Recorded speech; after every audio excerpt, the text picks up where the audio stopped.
Also practice to benefit the health of Khenpo Sherab Sangpo, our teacher who's traveling in Asia. And also, Lee was wonderful enough to bring a picture of Dogo Chintse Rinpoche. And so we can also think about him and hope that his Dharma activities within his lineage continues to flourish, because he was such a wonderful, wonderful teacher.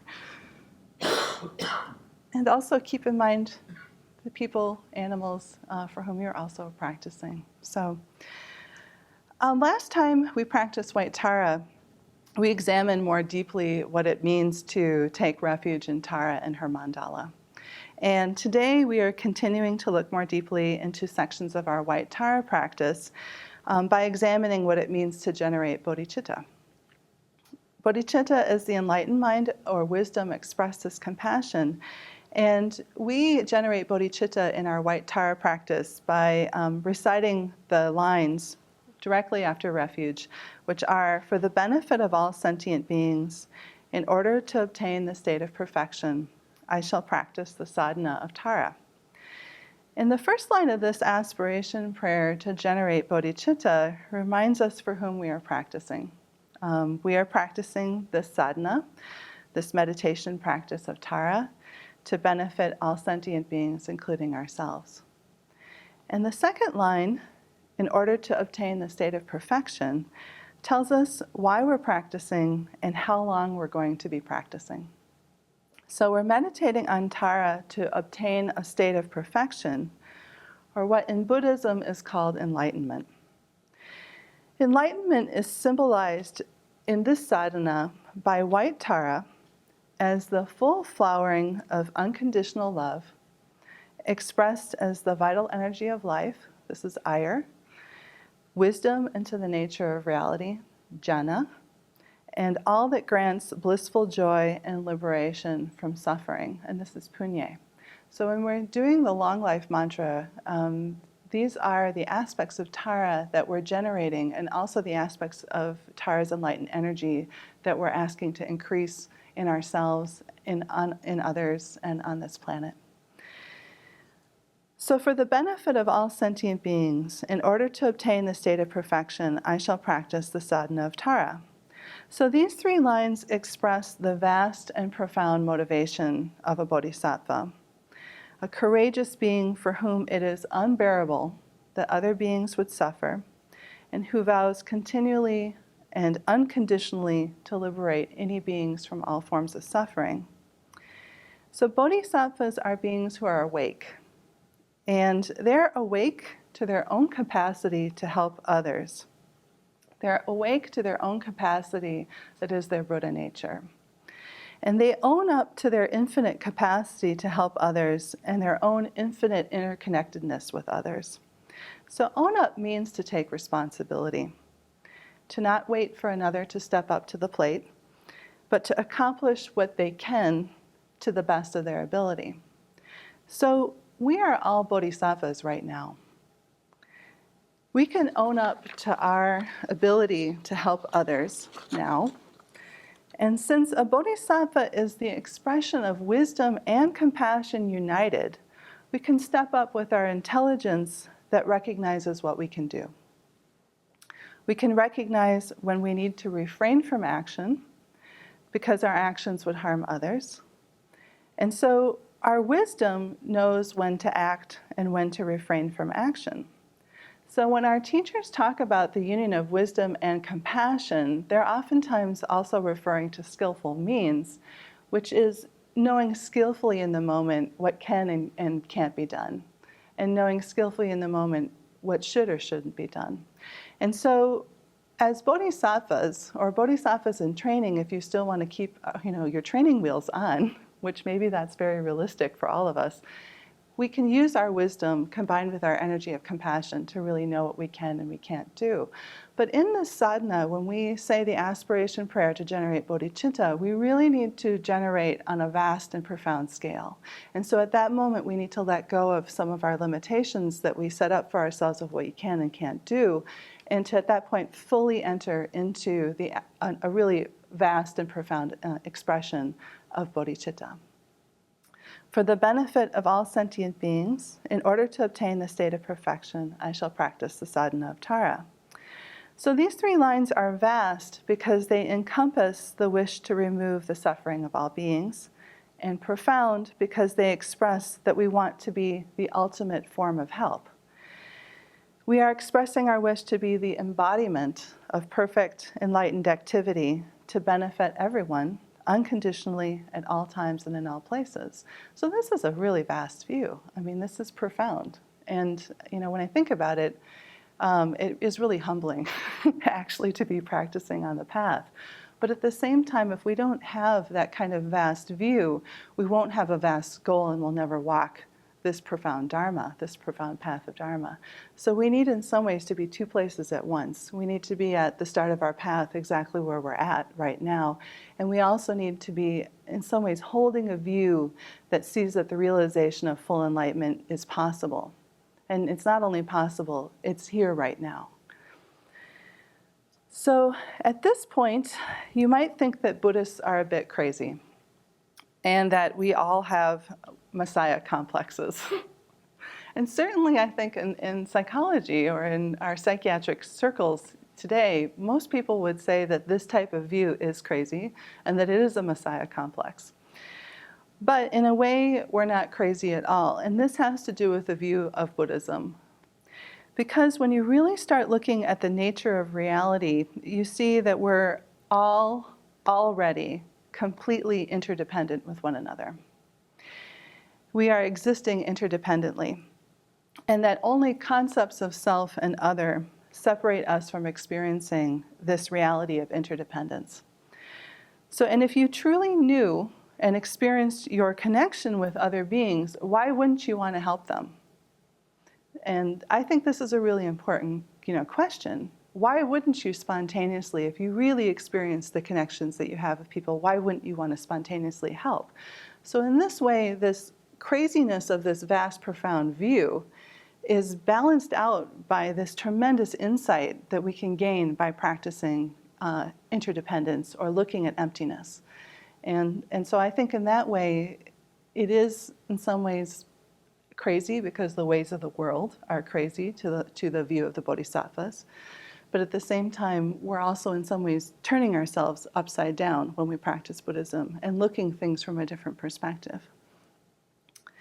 So for example, when you look at me, you can see sun, rain, earth, seeds, corn. And that's not just because I was born in Iowa. It's because when you see this body, you see the food that I eat, you see the water that I drink, you also see the food that I don't eat, you see the poisoned water that I don't drink, and you see the farmers who planted the seeds that made the corn, or the corn tortilla that I ate last night, and the gas that powered the trucks to get to the food to my local market. You can see the tattoos of the fabulous people who work at Whole Foods where I bought my corn tortillas. I mean, if you really look deeply, you can start seeing this great, interconnected food chain. And the great wisdom traditions call this the great chain of being, the circle of life. And we're referring to this realization, this insight in this teaching as interbeing, or interdependence, or the wisdom that recognizes emptiness. And to experience a master teacher describe this view of the web of life, read Thich Nhat Hanh's commentary on the Heart Sutra. It is a luminous teaching on interbeing and about giving up concepts and looking deeply into the nature of things. So today, I want to read you a short part of his teaching from that commentary in the Heart Sutra on roses and garbage. And this is in a great book. It's called Awakening of the Heart, Essential Buddhist Sutras and Commentaries. And so I'll just read you a portion of that called Roses and Garbage.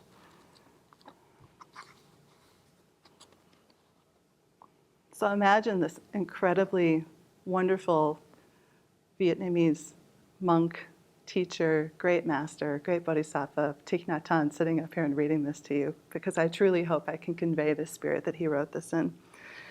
Neither defiled nor immaculate. Defiled or immaculate, dirty or pure. These are concepts we form in our minds. A beautiful rose we have just cut and placed in a vase is immaculate. It smells so good, so pure, so fresh. It supports the idea of immaculateness. The opposite is a garbage can. It smells horrible, and it is filled with rotten things. But that is only when you look on the surface. If you look more deeply, you will see that in just 5 or 6 days, the rose will become part of the garbage. You do not need to wait 5 days to see it. If you just look at the rose and you look deeply, you can see it now. And if you look into the garbage can, you can see that in a few months, its contents can be transformed into lovely vegetables and even a rose. If you are a good organic gardener and you have the eyes of a bodhisattva, looking at a rose, you can see the garbage, and looking at the garbage, you can see a rose. Roses and garbage inter-are. Without a rose, we cannot have garbage, and without garbage, we cannot have a rose. They need each other very much. The rose and garbage are equal. The garbage is just as precious as the rose. And if we look deeply at the concepts of defiled and immaculate, we return to the notion of interbeing.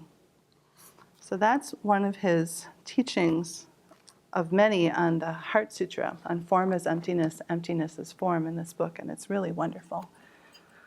So this is what the Bodhisattva knows. No one is perfectly pure or perfectly rotten. Everything is roses becoming garbage and garbage becoming roses, so you don't give up on anyone. You have courage to embrace the roses and the garbage of life. And meditation on garbage and roses, the deep connecting with interbeing, starts to work on your heart and your mind. You develop a deeper sensitivity to life, and don't just think about it, but experience the living wisdom of each moment. And why wouldn't we avoid living like this? Why would we avoid becoming sensitive beings? Why do we habitually run away from developing a profound sensitivity to our interbeing with others in our life? I think it's because we're already so obsessed with our semi-miserable state that we realize that if we become more sensitive, we would experience more fully and vividly the happiness, the joy, and of course also the suffering and everything in between. So I understand. We think, I have enough sensory and mental overload right now. Why would I want to open my heart and become even more sensitive? And I get this. I mean, I live at this place too. But here we need to believe the reports of spiritual masters who have had the courage to fully open their hearts. They report to us that the feeling tone of interbeing is bliss. It is profound, unchanging peace that naturally, spontaneously expresses itself as unbounded compassion. And I can't remember the exact words of the Buddha of what he said when he touched the ground and then realized enlightenment, but he said it is profound, vast peace. I remember that's one of the lines. There's a little bit more to it, but look it up. I'm sure you can find it. So that's the vast view based on deeply looking into the nature of reality. And the Buddha was outrageous enough to report back to us from his own enlightenment experience that our Buddha nature is fully present right now. And when we think about this, this is another aspect of crazy wisdom. It's this outrageous telling us and pointing out to us, you have Buddha nature right now. In fact, you are Buddha nature. That's all you are. So we think we're garbage when we're actually roses. And yet when we know that we're roses, we won't have a preference for either roses or garbage. We'll be at a loss to choose between garbage and roses, and we'll be the bodhisattvas with great courage to embrace all of life. So when we recite the lines for generating bodhicitta in our Tara practice, For the benefit of all sentient beings, in order to obtain the state of perfection, I shall practice the sadhana of Tara. We are expressing the aspiration to develop Bodhisattva's Tara's compassion to help all beings, and we're focusing our minds on that goal. So the wisdom of equanimity that wishes all beings happiness, let us practice Tara, and for a moment drop our preferences for this or for that.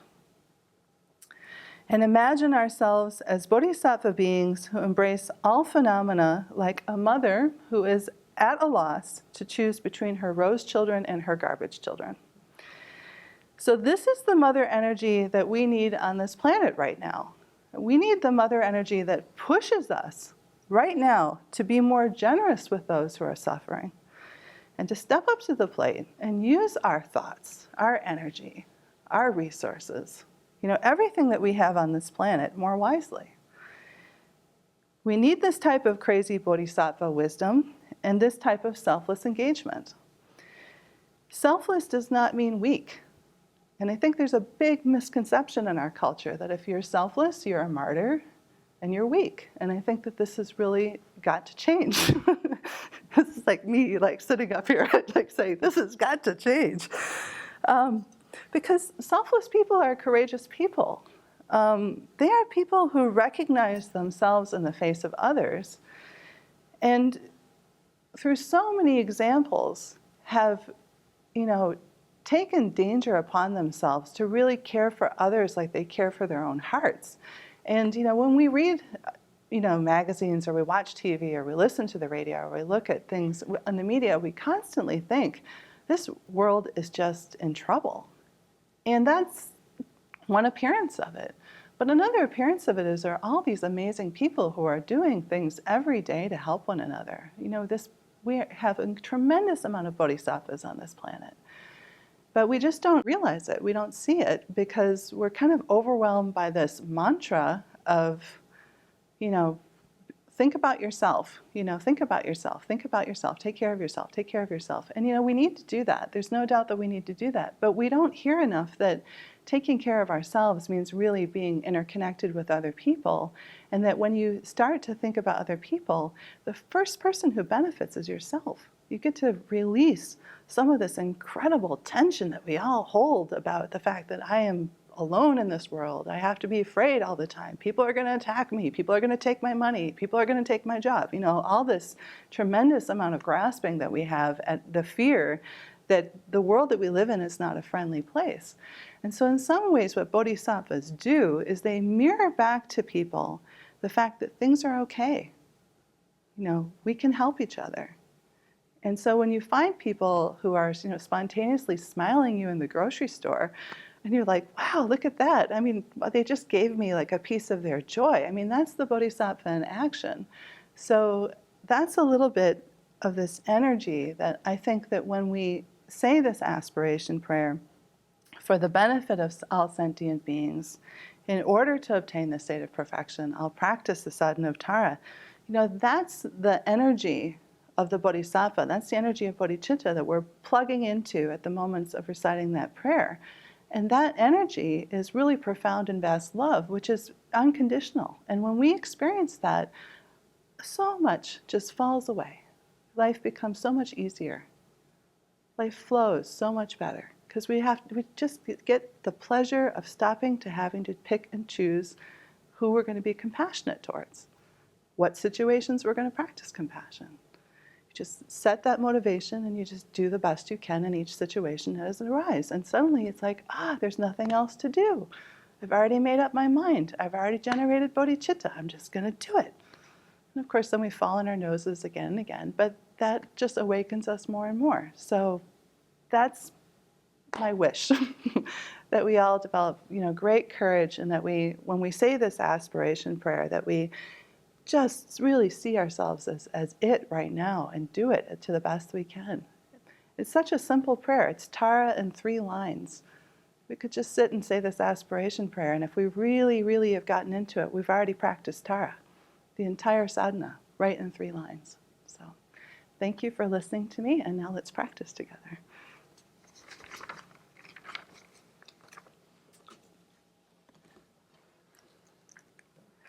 So we have a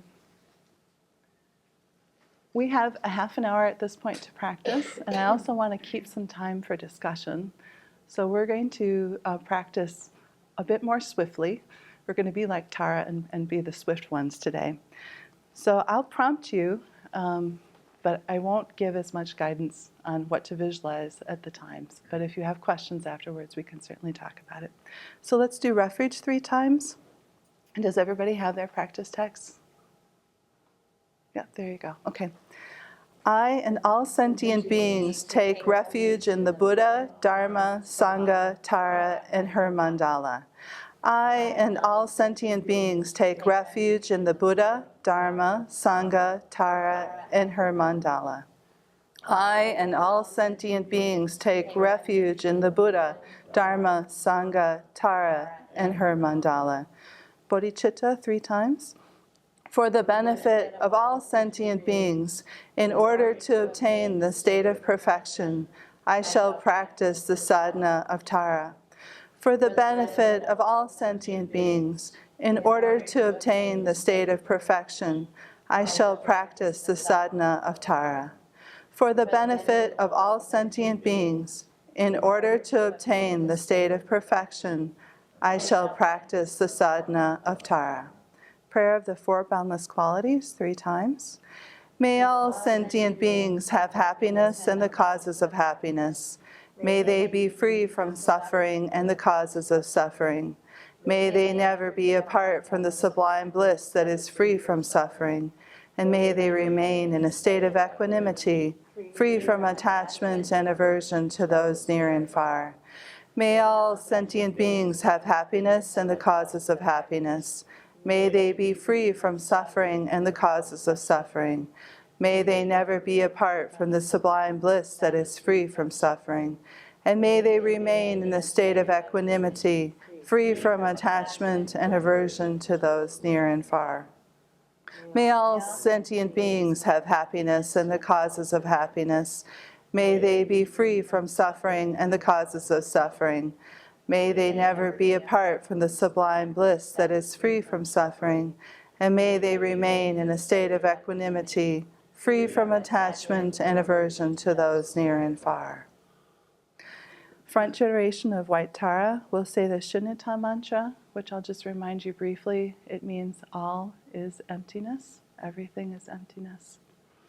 Om Maha Shunyata Janavajra Sobhava Atma Ko Hang. In the space before me appears a white lotus with a moon disk upon it.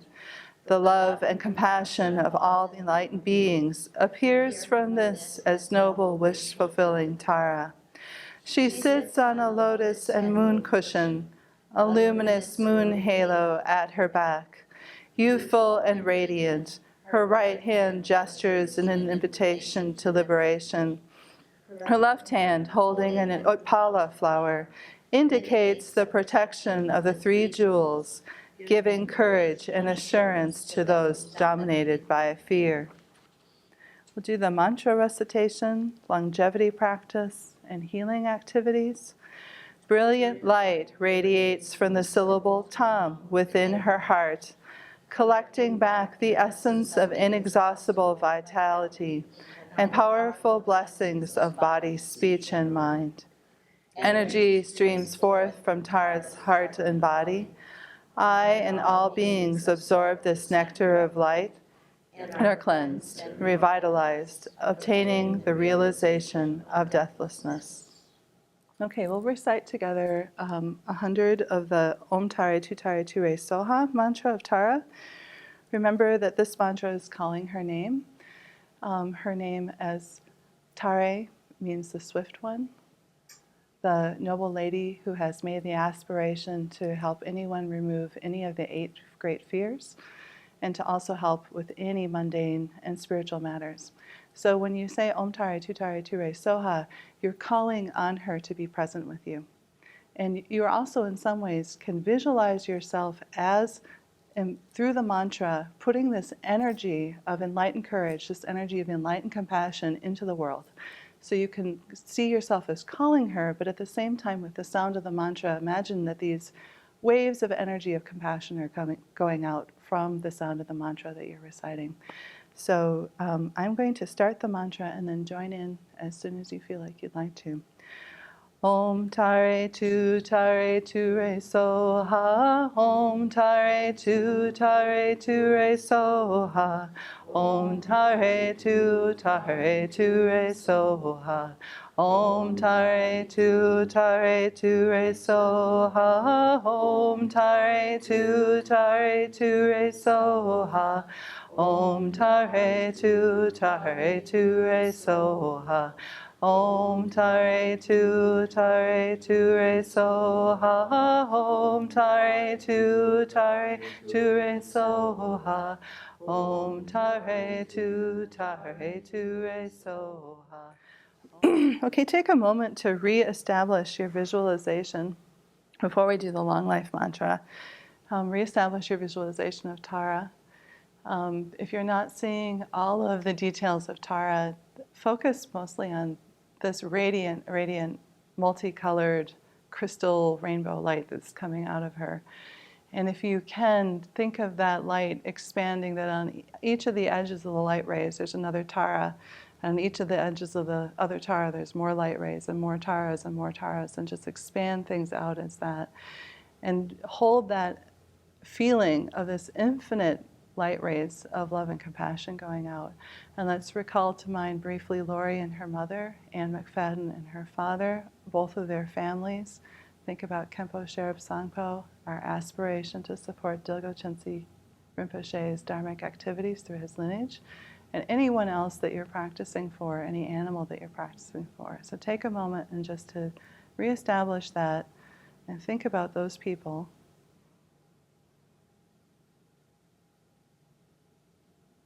And then we'll do the long life mantra. And I'll just remind you that it's Om Tare Tu Re Mama. Mama means me. Ayur, long life, vitality, radiance, everything that's healthy and vital. Jhana, wisdom. Punye, merit, everything that brings joy and happiness.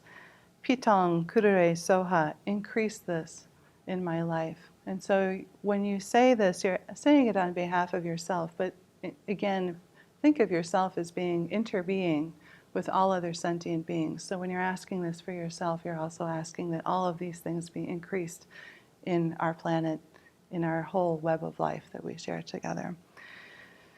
And I'm going to, we'll do this a little bit less, maybe 10 times. And I'll start us out. Om Tare Tu Re Mama Ayur Janya Punye Pitang Kudure Soha. Om Tare Tu Re Mama Ayur Janya Punye Pitang Kudure Soha. Om Tare Tu Re Mama Ayur Janya Punye Pitang Kudure Soha.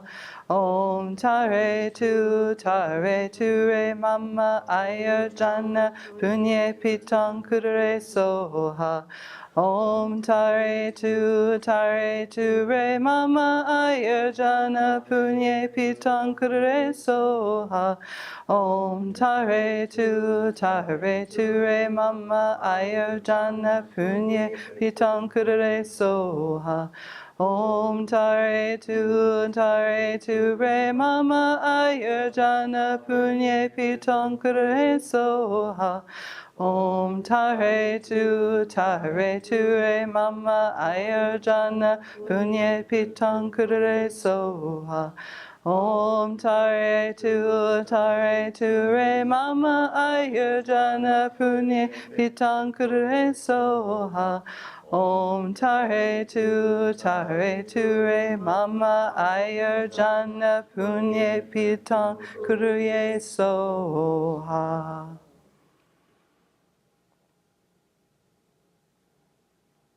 So for a moment, just imagine all of the people that we dedicated this aspiration, this Tara's long life prayer. Imagine them really receiving the light and the compassion and the vitality, the merit, the wisdom that we ask Tara to increase in them. Ask them, visualize it as really being there.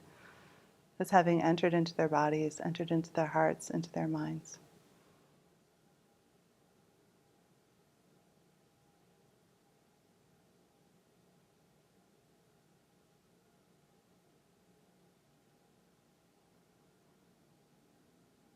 Now we're going to say Tara's prayer. We'll say it in English 3 times. The prayer is, illustrious Tara, please be aware of me, remove my obstacles, and quickly grant my excellent aspirations. And I always ask everyone at this point to really think about what your excellent aspirations are. So take a moment to think about those. And then when we recite this 3 times, at the end of the 3rd recitation, again, really feel like you've had your obstacles removed and really feel like these excellent aspirations have been granted. So take a moment to make your aspirations, and then we'll recite, and then take a moment to really receive those.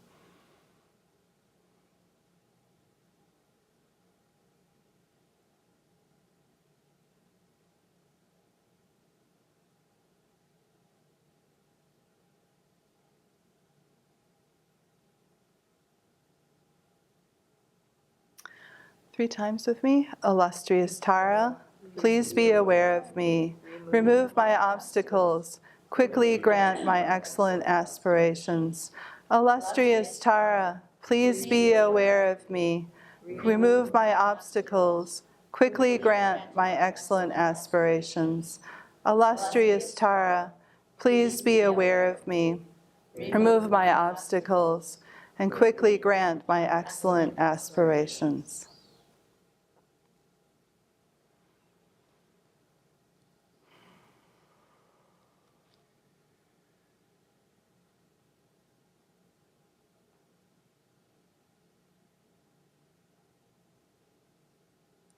Okay, now we'll do the session conclusion. And at this point, we do the dissolution. So having, at the beginning of our practice, recited the Shunyata mantra, which established in some ways the possibility in our minds from out of emptiness, from out the field of all potential for Tara, a being of great compassion, to arise. Now we've practiced Tara, and at this point we're dissolving Tara's energy, dissolving Tara's compassionate, loving kindness back into the field of emptiness and returning her to the field of pure potential where she can arise again and again. But that's in some ways the way we complete a Vajrayana practice, is after we've generated, we dissolve back into emptiness. So that's what we're going to do here at the session conclusion. So read with me the words all phenomenal. All phenomenal appearances become the mandala of noble Tara. Everything dissolves into light and dissolves into noble Tara. Noble Tara dissolves into my heart center and protects me. Now we're going to offer the 7-limb prayer. And at this time, this is a short session of Guru Yoga. This time, recall your teacher to mind. Recall the amazing Buddhas and Bodhisattvas, any type of teacher who you would like to ask to remain and guide you and teach you. Bring them to mind here. And as you recite the 7-limb prayer, keep in mind that you're asking them to continually return lifetime after lifetime or moment after moment to your mind and teach you everything that you need to know in that moment. So this is what you're really doing, is making the aspiration, please be near me, think about me. You're calling your guru to be in your heart at all times. So bring the remembrance or the image of your teacher to mind, and then after we do that, we'll recite the 7-limb prayer together.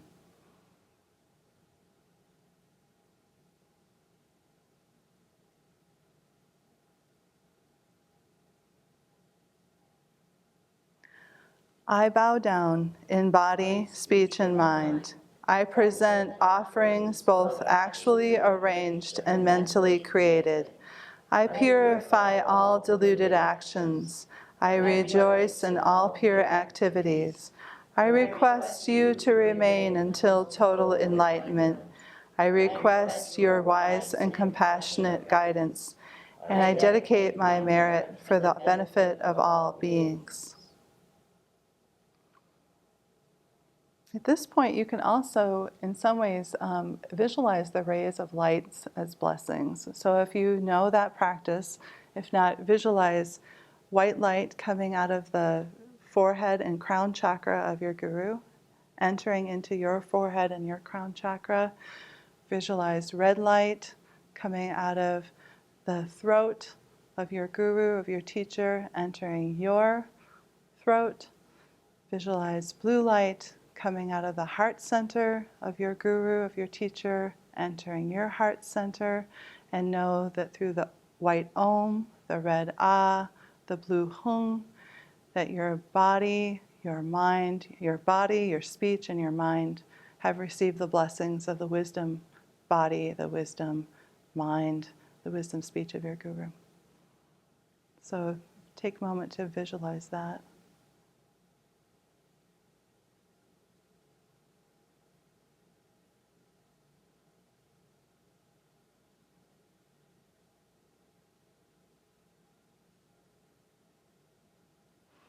And then let's do the dedication of merit.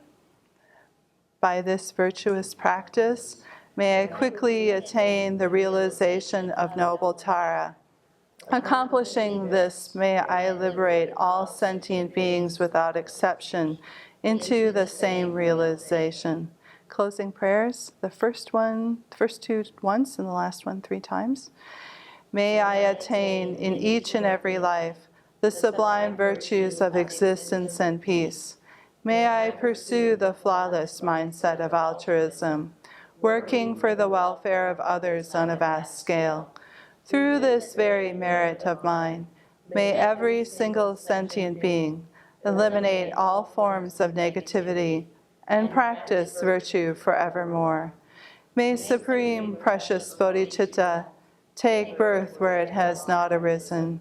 Where it has arisen, may it never wane, but continue to grow forevermore. May Supreme Precious Bodhicitta take birth where it has not arisen.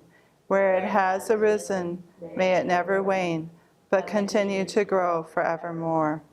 May Supreme Precious Bodhicitta take birth where it has not arisen. Where it has arisen, may it never wane, but continue to grow forevermore.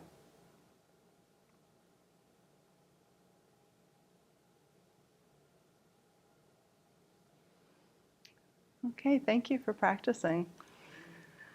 Something came to mind when we were doing the 7-limb prayer that I talked about last time when we were talking together about taking refuge in Tara and her mandala. And I just wanted to share that with you because I've really been thinking a lot about it since I talked about that. Is that in the Vajrayana, when we're practicing with a Yidam deity such as Tara, it is quite wonderful and also quite one of the teachings that you can visualize that Yidam deity in essence being your guru, your teacher. So if you have a root teacher who has worked with you pointing out the nature of your mind, or a teacher with whom you have a very close connection, and I know that all of you do, you can visualize Tara, your guru, in the form of Tara, and practice the entire sadhana of Tara as a form of guru yoga. And the way that you do this is that you would visualize all of the excellent qualities of body, speech, and mind that Tara has as your teacher blessing you as you're practicing this. So many practices, especially in the Nyingma lineage, where in the Vajrayana you get to the point where if you really want to fully be able to walk the rest of the path and work with the nature of mind, require blessings. And we talked about this at the Guru Yoga retreat. There's so many different commentaries that says no one becomes a Buddha without the blessings of their root teacher or of their guru. And why is this? I mean, why is this? It's because realization is something that it's, right in front of our noses, but it's so close that unless you have someone who's already had it pointed out to them, you can't see it. And so that's why our root teachers are so, critical to us, is because they point out something that's already present within ourselves. So at a certain point, I just think that you naturally this admiration for what your teacher has taught you wells up inside of you, and at some point you just want to start bathing in it. And I mean that in a very respectful way. You want to just start remembering this over and over again, what has been sparked inside of you, and bring that until you have that constant state of realization where you don't have to be constantly remembering it and thinking of it. So when we're doing this practice of Tara, it's if you really want to visualize Tara, if you have a hard time visualizing Tara in her form, and you have an easier time visualizing your root guru, and that's what you can have in front of you as the nature of compassion that inspires you to really, really develop this unlimited bodhicitta, you can do that. That's part of the commentaries in the Vajrayana where they talk about that. Of course, Tara has so many wonderful qualities, and she's really beautiful. So, I mean, you might want to visualize her too, just because she's so inspiring. But if that's easier for you, then do that for a while until you become more familiar with the visualization of Tara. So again, we really have to work with these sadhanas, with these practice texts in a way that works with the current state of our mind and allows us to transform step by step and work with our own mind as our teacher. But I've talked enough today. Do any of you have any comments or questions? Yeah. You've talked in some of the White Tara practices about visualizing yourself as Tara. Mm-hmm. Could you talk a little bit about that? Well, so self-visualization in some ways requires some specific guidelines and some specific empowerments from your teacher. And I've read that, for example, that teaching someone how to self-generate who has not received these empowerments is one of the breakages of samayas. But Khenpo has done this. When he's taught Vajrasattva, he has taught us how to self-generate as Vajrasattva. And so I can tell you that the ways that you would self-generate as Tara is very, very similar. And so if you go back to the Vajrasattva teachings, and the first one you have Vajrasattva in union with Vajratopa above your head, and through that visualization, then the nectar of Amrita comes down, purifies your body, and you become in some ways purified, and visualize yourself as completely like the essence of clarity and light and wisdom and all those qualities. When you would visualize yourself as White Tara, the process is very similar to the second visualization that we do in the Vajrasattva practice. And so at that point, you're working also with the seed syllable tam, you're working with concepts of what are called the wisdom deity and the commitment deity. And it's a little bit of a different practice, because the way you build the visualization, the way it appears is the same, but the visualization that you're doing on the inside involves a few more steps related to wisdom, insight into emptiness, and also understanding what a seed syllable is, understanding what a wisdom deity is. And those are some teachings that I am probably not qualified to give, although I have received some of them.